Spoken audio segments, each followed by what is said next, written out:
Oi, pessoal, meu nome é Denise. Eu sou estudante do curso de Teologia Bíblica Interconfessional da Uninter e eu estou aqui gravando essas aulas, com o objetivo de fazer este curso de extensão e estou fazendo essas aulas de forma online devido à pandemia. Então, nestes vídeos, eu estarei apresentando a vocês um curso de extensão denominado Estudando o Livro de Eclesiastes, que como vocês podem ver, tá aí no título do nosso slide.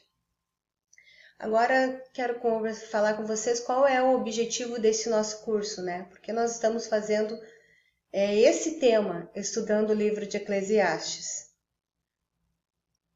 Bom, o objetivo de dar este curso Estudando o Livro de Eclesiastes é destacar a importância do conhecimento, porque está escrito na Bíblia: o meu povo foi destruído porque lhe faltou conhecimento. Essa palavra está ali, vocês podem ver, em Oséias capítulo 4, versículo 6, parte A, aqui pequenininho, cadê?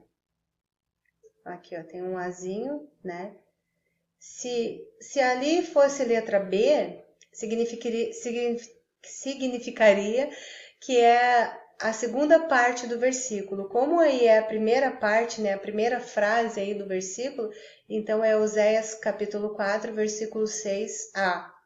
E o que significa esse versículo? Significa que muitas vezes as pessoas estão perecendo, não estão sabendo resolver problemas, não estão conseguindo progredir na vida e estão sendo destruídas porque elas não buscam conhecimento.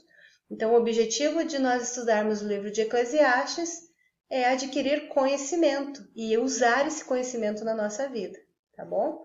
Então eu quero convidar vocês a assistir esses vídeos, curtir e comentar, porque a sua participação é muito importante, tá bom?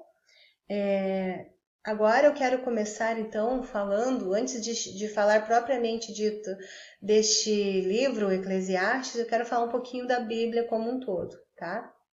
Então, aqui a Bíblia, nós sabemos que possui 66 livros. E 39 livros são do Antigo Testamento. 27 livros são do Novo Testamento. Se você somar aí, você vai ver que 39 mais 27 vão dar 66 livros. Agora nós vamos ver como se classificam os livros, do Antigo Testamento, esses 39 livros. Então, nós temos assim, os 5 primeiros livros da Bíblia, que são Gênesis, Êxodo, Levítico, Números e Deuteronômio, são conhecidos pelo nome de Pentateuco ou Torá, que foram escritos por Moisés, então também são conhecidos como os livros da lei. Pentateuco é a junção de duas palavras, penta, 5, e teuco, que significa um utensílio, um vaso ou um estojo, ou também, é um termo que alude provavelmente ao vaso que guardava os rolos de papiro, Então é como se o vaso fosse o livro, que estava guardando ali o livro, o que estava escrito lá nesses testamentos aí, nesse Pentateuco, nessa Torá, tá? Agora nós vamos, então, não sei se vocês estão conseguindo me entender, então, aqui nós vimos 5, são 39, tá? Então nós vamos ver as outras classificações. Os livros históricos, os próximos são históricos, que são 12 livros. Quais são esses livros? Josué, Juízes, Ruth, 1 Samuel, 2 Samuel, 1 Reis, 2 Reis, 1 Crônicas, 2 Crônicas, Esdras, Neemias e Esther. Então, 5 livros do Pentateuco mais 12 históricos são 19. Nós sabemos que o total são 39. Vamos ver os próximos. Agora são os livros poéticos. Quais são os livros que são classificados como poéticos ali do Antigo Testamento? Jó, Salmos, Provérbios, Eclesiastes e Cantares de Salomão. Vocês podem perceber que o livro que nós vamos estudar, que é o livro de Eclesiastes, ele é classificado como um livro poético, tá? Então, vamos somando, vai chegar aos 39. E também nós temos na sequência, porque aí está tudo por sequência, como está na Bíblia, Os próximos livros são profetas maiores, que são Isaías, Jeremias, Lamentações de Jeremias, Ezequiel e Daniel, que são 5 livros. Por que são profetas maiores? Não porque eram grandes profetas, é porque os capítulos desses livros são maiores. O livro mesmo de Isaías possui 66 capítulos. Agora você vai ver que comparando com os profetas menores, eles têm bem poucos capítulos. Os profetas menores são 12. Oséias, Joel, Amós, Obadias, Jonas, Miqueias, Naum, Abacuque, Sofonias, Ageu, Zacarias e Malaquias. E aqui a gente termina então os 39 livros do Antigo Testamento. Se vocês forem somar todos eles, eles vão dar 39. Só para vocês verem um exemplo, eu disse que os profetas maiores eram o maior número de capítulos, né? E os profetas menores têm esse nome porque eles têm capítulos, menos capítulos. Um exemplo aqui que eu vou dar para vocês é o livro de Joel, que aqui está aparecendo o número 2. Ele só tem apenas 3 capítulos, tá? Então, agora vamos para o próximo slide. Então, o livro, só para relembrar, tá? O livro que nós vamos estudar, ele é classificado como um livro poético, lá do Antigo Testamento. Agora nós vamos ver do Novo Testamento. Nós sabemos que o Antigo Testamento é 39 livros e no Novo Testamento são 27 livros, tá? Os primeiros 4 livros do Novo Testamento são Mateus, Marcos, Lucas e João. Depois nós temos um único livro histórico, que é Atos dos Apóstolos, tá? Agora, os outros, até aqui, ó, são 21 livros, que começa lá em Romanos. Aqui tá primeiro Romanos, mas não é só Romanos, tá? É Romanos, 1 Coríntios, 2 Coríntios, aí você pode ver a lista aí, ó, vai até o número 21, que é Judas.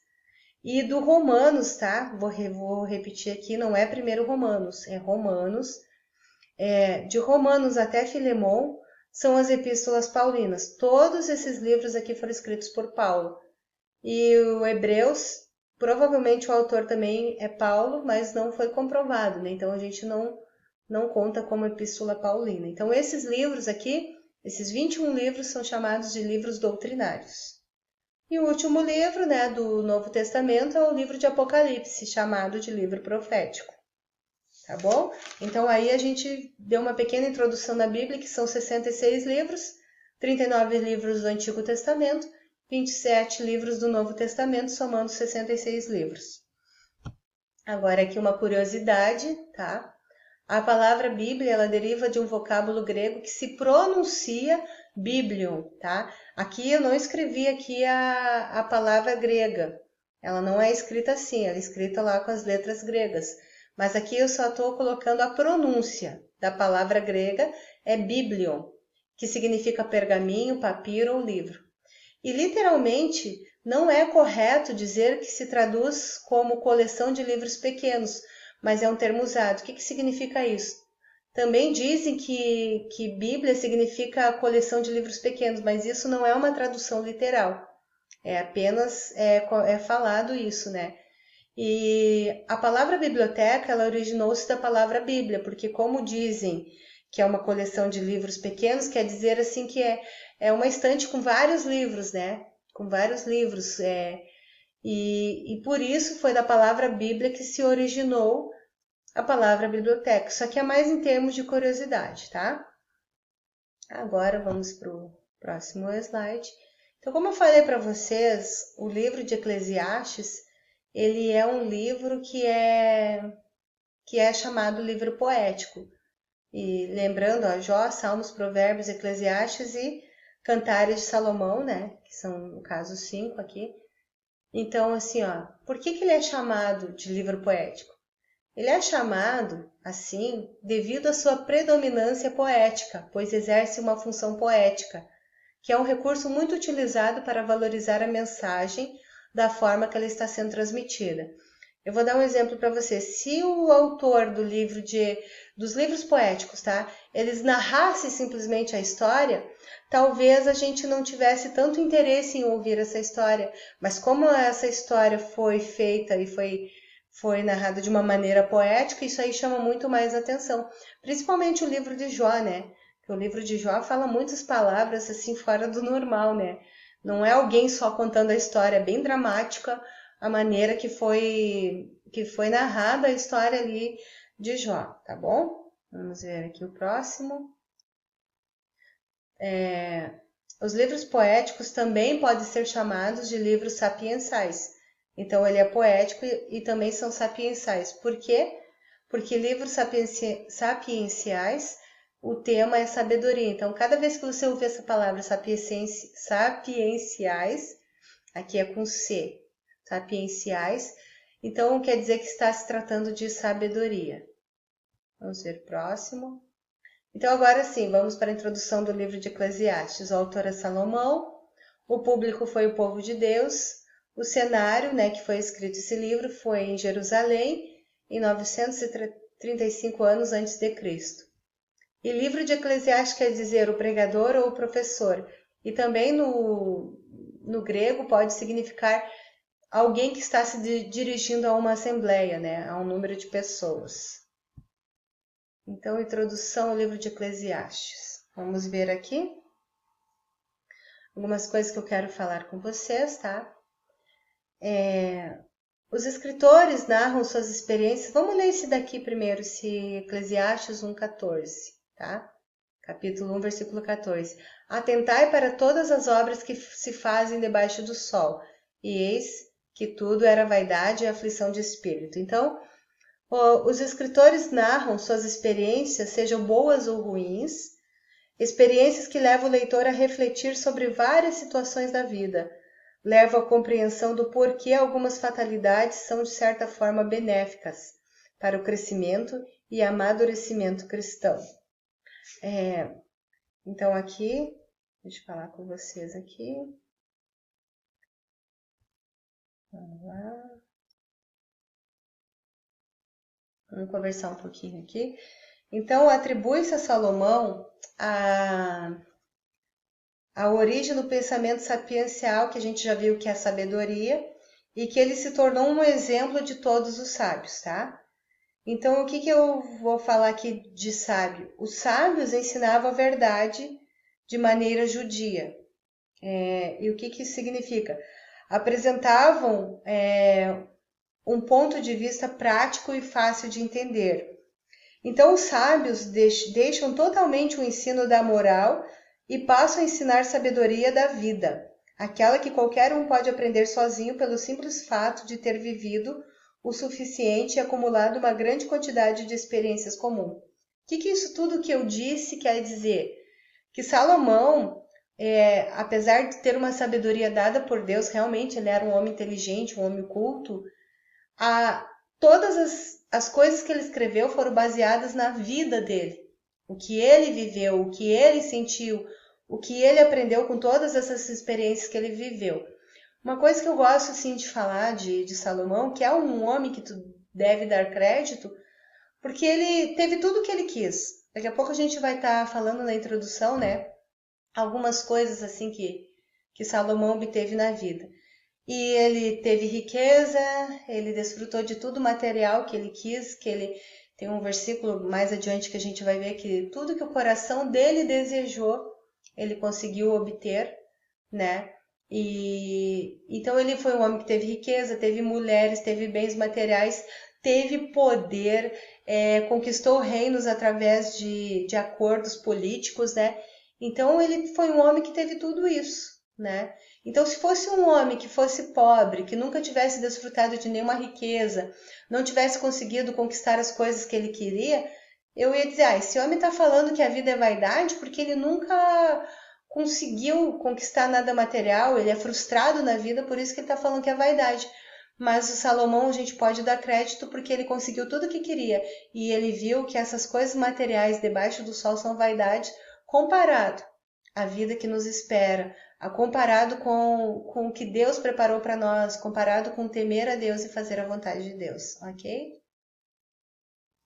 Então, gente, como eu estava falando, as palavras de sabedoria do rei Salomão, elas foram faladas em busca do verdadeiro significado da vida. Então, ele, como eu falei agora, né? Ele foi um homem que materialmente ele comprou tudo o que ele quis. Todas as mulheres que ele desejou, ele pôde ter elas, né? Ele teve muito poder, muito dinheiro. Então ele é um homem assim que viu que tudo aquilo que ele teve foi vaidade, e ele estava nessa altura da vida, né? Mais adiante a gente vai falar sobre isso. Ele estava buscando um significado, né? Tive tudo isso e ainda me sinto vazio, porque uma das coisas que fala o livro de Eclesiastes é do vazio, que não são coisas materiais, mulheres, vinho, festas que dão essa satisfação plena para o homem, que é no final do livro de Eclesiastes a gente vai ver que é a presença de Deus que nos dá uma satisfação plena, né? Temer a Deus, obedecer a Deus, saber que existe um Deus que está acima de todas essas coisas, é que nos faz feliz de verdade.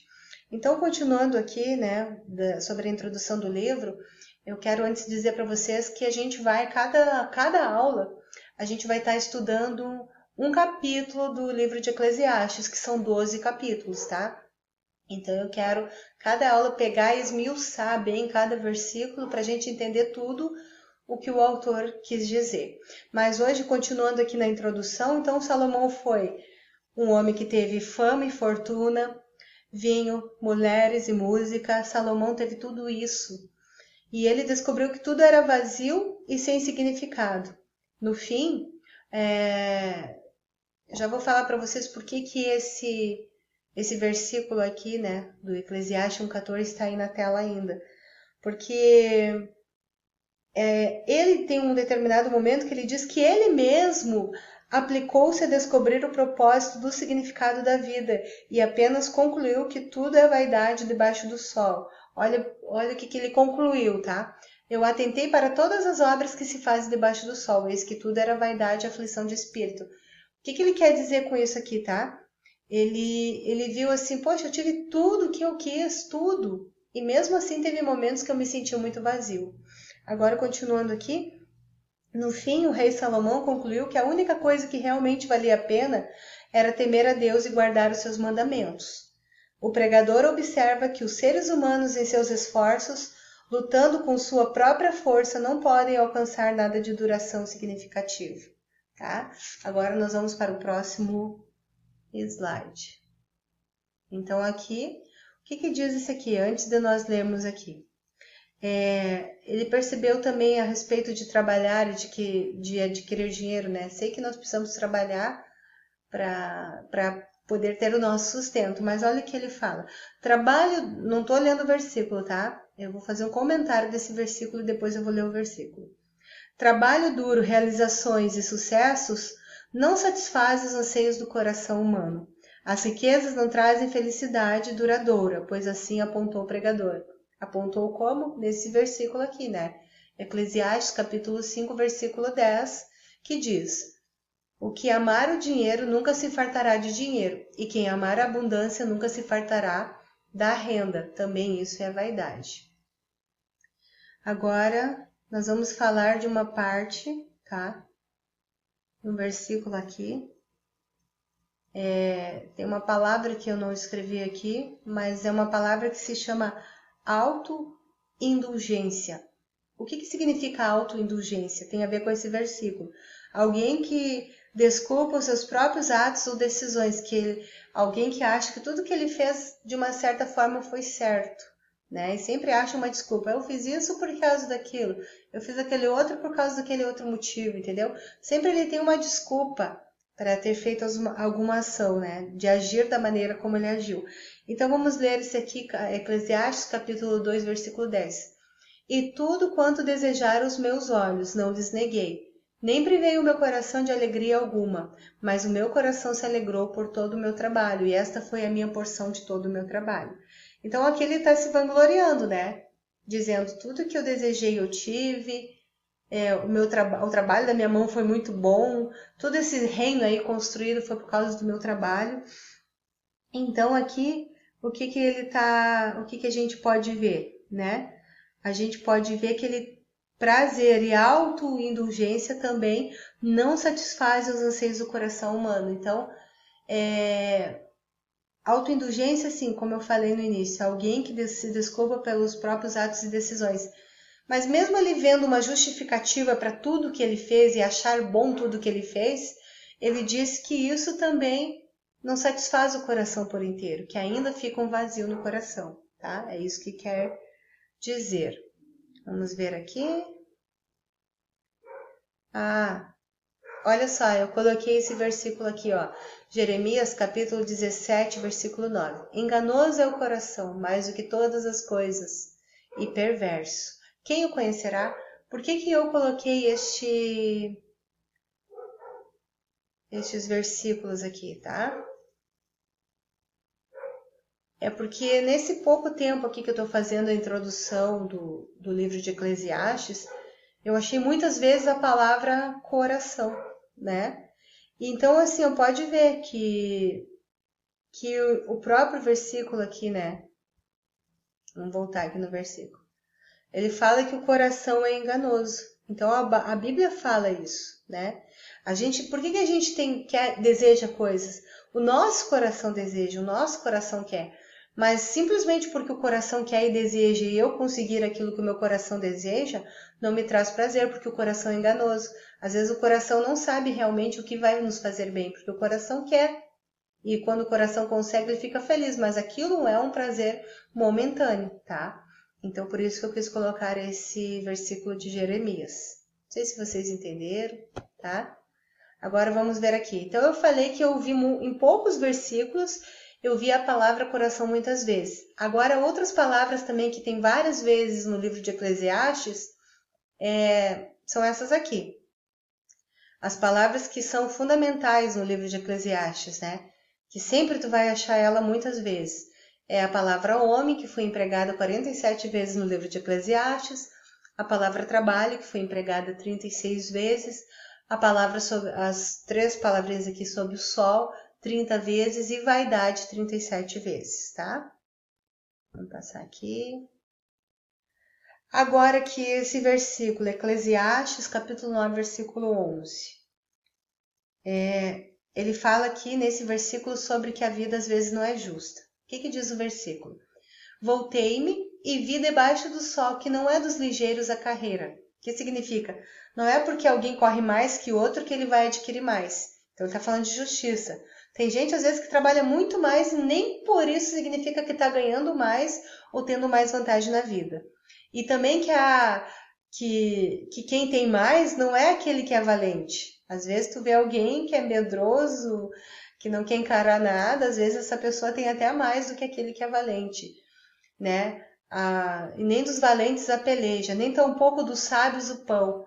Então tu vê pessoa ignorante, às vezes tendo pão, e às vezes uma pessoa sábia que não tem nem dinheiro para comprar o seu pão. E nem ainda dos prudentes a riqueza, porque ele já diz ali, né, em outras palavras, que ele já viu. Isso ele fala no livro de Provérbios, a diferença do tolo e do sábio. Ele fala muitas vezes no livro de Provérbios e ele vê assim que existe muitos tolos às vezes que tem coisas que quem merecia eram os prudentes, né? Então aqui nesse versículo ele está falando da justiça da vida e nem dos inteligentes o favor. Então quer dizer que uma pessoa pode ser burra, pode ser ignorante e mesmo assim alcançar um favor de alguém, né? Alguém fazer alguma coisa por essa pessoa. Mas que o tempo e a sorte pertencem a todos. Então, ele quis dizer assim, às vezes o que nós temos não tem a ver com justiça, tem a ver com que tu tá no lugar certo na hora certa. É isso que está dizendo a última frase, mas que o tempo e a sorte pertencem a todos, tá? Mas, afinal, né, Deus está no controle de tudo. E ele observa aqueles que o temem e que obedecem aos seus mandamentos. Então, mesmo que alguma coisa não seja justa, Deus continua sendo soberano e ele sabe tudo o que acontece. Nós vamos ver agora um versículo que fala disso. Olha só. Eclesiastes capítulo 8, versículo 11, que diz assim: visto como se não executa logo o juízo sobre a má obra, por isso o coração dos filhos dos homens está inteiramente disposto para praticar o mal. Tem gente que acha isso. O que quer dizer esse versículo? Que só porque não foi descoberto ainda, que ele pode continuar fazendo o seu mal. Mas vai ser feito um juízo na vida dele. Se não for por o homem, vai ser feito o juízo por Deus. Tá? É isso que esse versículo aqui ele quer dizer para nós. Agora nós vamos ler aqui o versículo chave do livro de Eclesiastes, tá? Que está em Eclesiastes capítulo 12, versículo 13 e 14. De tudo que se tem ouvido, o fim é: teme a Deus e guarde seus mandamentos, porque este é o dever de todo homem. Porque Deus há de trazer a juízo toda obra, e até tudo que está encoberto, quer seja bom, quer seja mal. Então, tipo assim, este versículo fala, né? Vale a pena fazer o que é certo, porque Deus está vendo.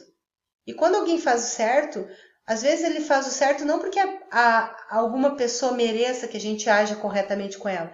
Eu faço o certo porque eu temo a Deus, porque Deus me ensina que eu tenho que fazer o que é certo. Então, se eu não prejudico alguém, não é porque eu acho que às vezes aquela pessoa não merece ser prejudicada. Né? Tem gente que é tão ruim que merecia sofrer muito castigo. Mas se eu não faço justiça com minhas próprias mãos, é porque eu temo a Deus.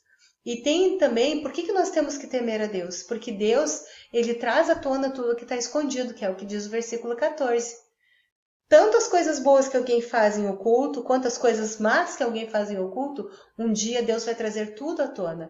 Então é por isso que nós temos que temer a Deus. Por isso que nós temos que entender que não é só o material, não é só aquilo que alegra o nosso coração, não é só aquilo que nos traz prazer, que é o que nós devemos buscar. Mas devemos buscar ouvir a Deus, temer a Deus, fazer a vontade de Deus, porque isso sim vai trazer para nós uma vida abençoada aqui na terra e uma vida abençoada na eternidade. Bom, vamos ver aqui. O rei Salomão também escreveu Salmo 72, Salmo 127, livro de Provérbios e Cântico dos Cânticos ou Cantares de Salomão. No livro de Eclesiastes, que é o que o rei Salomão também escreveu, nós encontramos a mensagem famosa, né? Que há tempo para todas as coisas e um tempo determinado por Deus, que tá no Eclesiastes capítulo 3, mas eu só coloquei aqui o versículo 1 para nós ver. Tudo tem o seu tempo determinado e há tempo para todo propósito debaixo do céu. Então, nesse Eclesiastes capítulo 3, nós temos aquela famosa passagem que muitos pregam: há tempo para todas as coisas, há tempo de abraçar, deixar de abraçar, há tempo de beijar, deixar de beijar, há tempo de chorar, há tempo de sorrir, né? Então, ali no livro de Eclesiastes que está essa palavra que fala sobre o tempo. Vamos ver aqui. Vamos voltar aqui. Vamos lá. Falar uma coisinha aqui com vocês. Bom, então o pregador de Eclesiastes, ele achava que muitas coisas na vida eram sem sentido, né? E assim, ele nota que mas mesmo assim, ele achando algumas coisas que não faziam sentido, como correr muito atrás de dinheiro, trabalhar e se cansar, e no outro dia trabalhar e se cansar de novo, tem coisas que ele acha que tem valor. E uma das coisas que tem valor, eu gostaria que você pegasse a tua Bíblia, porque esse versículo eu não fiz um slide, tá? É em Eclesiastes, no capítulo 4, do versículo 9 ao 12. Olha o que diz. É uma das coisas sobre não estar sozinho, sabe? De ter alguém do nosso lado. Então, o que ele fala aqui no Eclesiastes capítulo 4, a partir do versículo 9? Ele diz: melhor é serem dois do que um, porque tem melhor paga do seu trabalho. Porque se um cair, o outro levanta o seu companheiro. Mas ai do que estiver só, pois caindo não haverá outro que o levante. Também se dois dormirem juntos, eles se aquentarão, mas um só como se aquecerá? E se alguém quiser prevalecer contra um, os dois lhe resistirão. E o cordão de 3 dobras não se quebra tão depressa.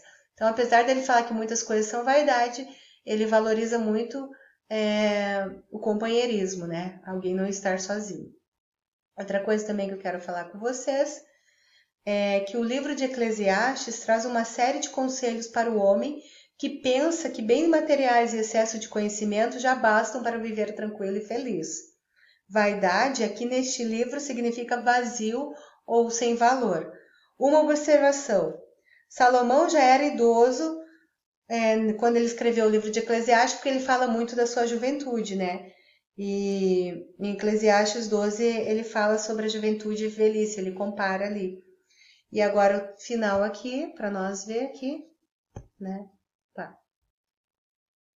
A última frase.